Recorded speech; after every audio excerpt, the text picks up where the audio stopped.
એક શહેરમાં રાહુલ નામનો એક યુવાન રહેતો હતો. તેની સાથે તેની વૃદ્ધ મા પણ રહેતી હતી. મા માટે રાહુલ જ આખી દુનિયા હતો, પણ રાહુલ માટે હવે દુનિયા કંઈક બીજી બની ગઈ હતી. નોકરી, મિત્રો અને પોતાનું જીવન. મા રોજ રાહુલની રાહ જોતા બેસી રહેતી. બેટા, આજે થોડો સમય મારી સાથે બેસી જા.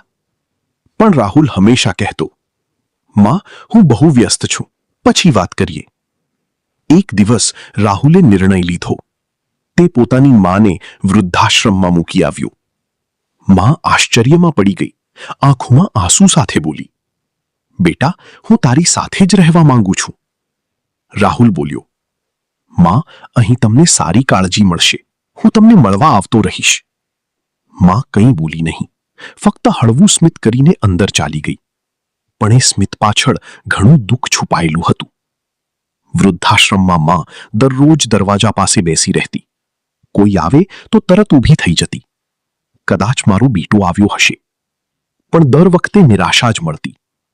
દિવસો પસાર થયા, મહિના વીતી ગયા, પણ રાહુલ ક્યારેય આવ્યો નહીં. સમય સાથે મા નબળી પડી ગઈ અને ધીમે ધીમે એની યાદશક્તિ પણ કમજોર થવા લાગી. એક દિવસ મા બીજા વૃદ્ધોને પૂછે, મારું દીકરું કોણ છે? એ ક્યાં છે? એ સાંભળીને બધાના દિલ તૂટી ગયા. એક દિવસ અચાનક રાહુલને પોતાની ભૂલ સમજાઈ. તે તરત વૃદ્ધાશ્રમમાં ગયો. દોડીને પોતાની માની પાસે ગયો. મા, હું આવી ગયો. માએ એના તરફ જોયું, પણ એની આંખોમાં ઓળખાણ નહોતી. એ ધીમે બોલી, તમે કોણ? રાહુલના પગ નીચેની જમીન ખસી ગઈ. એ રડતો બોલ્યો, મા, હું તારો જ દીકરો છું. પણ હવે ખૂબ મોડું થઈ ગયું હતું.